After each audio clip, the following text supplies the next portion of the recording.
Nimapada NSC अध्यक्ष को बदनाम करने को षड्यंत्र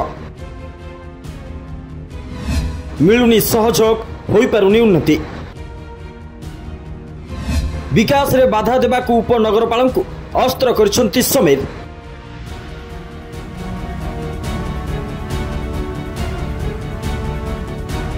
पूर्वर निमापड़ा एनएससी अध्यक्ष विरोध में आसीथिबा अनास्था प्रस्ताव फेल मारिथिला। विरोधी गोष्ठी एथिरे संपूर्ण विफल होइथिले। आउ एबे औषध विकल रे किछि जनप्रतिनिधि आरंभ करिसंती ताटिया कामड़ा नीति। अध्यक्षांक उपरे दोष लदी देई तांको बदनाम करबा को आरंभ करिसंती षड्यंत्र। पूर्वतन विधायक समीर दास को निर्देश रे एभली षड्यंत्र हेउतबा अभियोग होइछि। वास्तव में एनएससी रे काम कम वरम राजनीति अधिक हेउतबा चर्चा हेउछि। पौरवासी स्वार्थ को जलांजलि दे कादुओ फिंगा फिंगी व्यस्त अछंती निर्वाचित जनप्रतिनिधि। आउ ए सब पछरे समीर को अस्त्र साजिथिबा उपनगरपाल संतोष दास ही रहिथिबा जଣା पड़िछि। तेबे से दुर्नीति रे संपृक्त नथिबा बेले बदनाम करबा को षड्यंत्र करा जायथिबा एक सांबादिक सम्मेलन रे कहिसंती निमापड़ा एनएससी अध्यक्ष सस्मिता साहू। मते तो आश्चर्य लागुछि जे हमर उपाध्यक्ष निजे से मीटिंग रो दायित्व परिचालना करथिले। मो ओडिसा बाहर थिली तांकर तत्वावधान रे समस्त प्रकार खर्च होइछि किंतु सेटा मिथ्या अभियोग करूछंती। तापर आ गोटे कथा 5 लाख कथा जो कहउछंती सेटा 5 लाख कथा 5 लाख हमर आसी नथिला।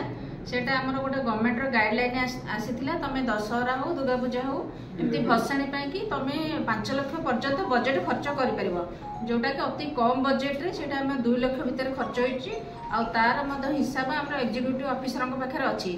माने मो ऊपर राजनीतिक आक्रोश रखी ए सब मिथ्या प्रचार करूछंती किंतु काउंसिल मीटिंग रे ए कथा जदि तांको मन भीतर एमती थिला तापर हमर 3 थर मीटिंग सरलाणी किंतु थरे भी ए विषय रे आलोचना करि नांती किबा किछि पचरा बुझा करि नांती। एबे निमापड़ा रे बहुत समस्या अछि। ड्रेन समस्या जेहेतु वर्षा दिन ड्रेन और पानी रास्ता घाट समस्या बहुत अछि।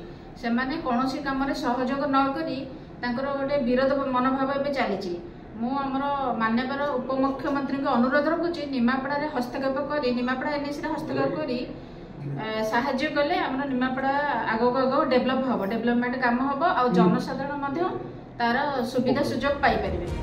खबर प्रकार रे गत स्वशासन दिवस रे 10 लाख टका खर्च पाई काउंसिल बैठक रे होइतला निष्पत्ति किंतु उक्त बैठक रे अनुपस्थित थिले सस्मिता। ए सबरो कार्यभार संभाळिथिले उपनगरपाल संतोष दास। एबरिकी पार्वण रे मूर्ति टेंट लाइट बाबत को खर्च होइतिला 5 लाख टंका। तेबे ए सबरो हिसाब मागिबा स एनएससी अध्यक्ष टंका आत्मसात रे संपृक्त थिबा अभियोग करथिले उपनगरपाल जार कड़ा जवाब दैछंती सस्मिता। यह परिषद विकास पाई समस्त काउंसिलर सहयोग करने आवश्यक बोली मत रखिंट एनएससी अध्यक्ष समेत किछि जनप्रतिनिधि। आलोचना होउछि उपनगरपाल को समीर दास ही निज कंट्रोल रे रखी परिषद विकास कार्य में बाधा सृष्टि करुछंती। एपरिकी अभियोग आधार रे होइतिबा टंका आत्मसात घटना रे समीर को संपृक्ति थिबा चर्चा होउछि। आउ तांको टंका आधार माध्यम कुआडे उपनगरपाल साजिछंती। ये जो कार्यक्रम एवं देखुची ये संपूर्ण रूपे एक राजनैतिक अस्थिरता बा राजनैतिक कार्यक्रम चली 2022 मसीह विजु जनता दल तार 7 गोटी काउंसिलर एवं जड़े चेयरपर्सन को एनएससी की जीत आनी। पूर्वतन जे विधायक एवं मंत्री थिले समीर रंजन दास नेतृत्व में जेतबले से टिकेट रु वंचित हेले तापरे से तार 6 जन काउंसिलर सह से अन्य एक आमर विरोधी दल से सामिल होती।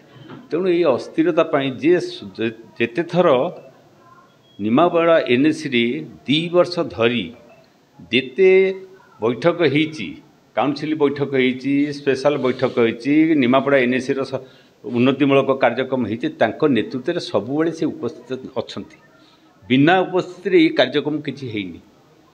आपण मैंने जानती संविधान व्यवस्था अनुसार जी जो निर्वाचन मंडली विधायक हूँ मंत्री हूँ था से माने अर्बान सेक्टर डेवलपमेंट में से संश्लिष्ट एमपी प्रतिनिधि हो कि विधायक बा मंत्री प्रतिनिधि हो से संश्लिष्ट हो प्रस्ताव निर्दिष्ट भाव उपस्थापन नेतृत्व में सरकार थिला बेले चले। तेणु से आज पर्यंत समस्त क्षेत्र में हस्तक्षेप कार्यक्रम किंतु आज जेहेतु भाइस चेयरमैन नेतृत्व में भाइस चेयरमैन अच्छा 6-6टा काउंसिलर अच्छा अन्य दल को जाइकरी से माने औषध माने रोगी जेमती विकल हुए से भली भाव आ मुंडे ता मुंडे सब दोषारोप कर किंतु ये आजिर ये जो अवहेला कार्यक्रम चली ये निमापड़ा एनएसी रे जो संकुचित कार्यक्रम चली जिते रास्ता घाट चली जितेबले पानी सुविधा ना रास्तार सुविधा ना साधारण लोक अस्तव्यस्त होती हैरान होती सब अभियोग मालमाल आसूची तेणु आमे जेहेतु 5 वर्ष जनप्रतिनिधि माने विभिन्न वार्ड आसीचु निश्चित भाव में आमर तांकर दायित्व एवं उन्नति से अंचल उन्नति दायित्व आमर जदि से माने कथा भूली जाउछंती जे केते 2.5 वर्ष भीतर तो एथिक काम होईची आउ केते समय आम पाखे बाकी रहिला जे से याको विरोध करियो वास्तव में निमापड़ार विकास क्षेत्र में 8 जन काउंसिलर सहयोग करुनथुवा अभियोग होईछि। निमापड़ा एनएसी स्थिरता एवं समीर दास को आड़ को अंगुली उठिथिबा बेले यार विकास उपमुख्यमंत्री सहयोग लोड़िछंती एनएसी अध्यक्षा। Report rising Odisha.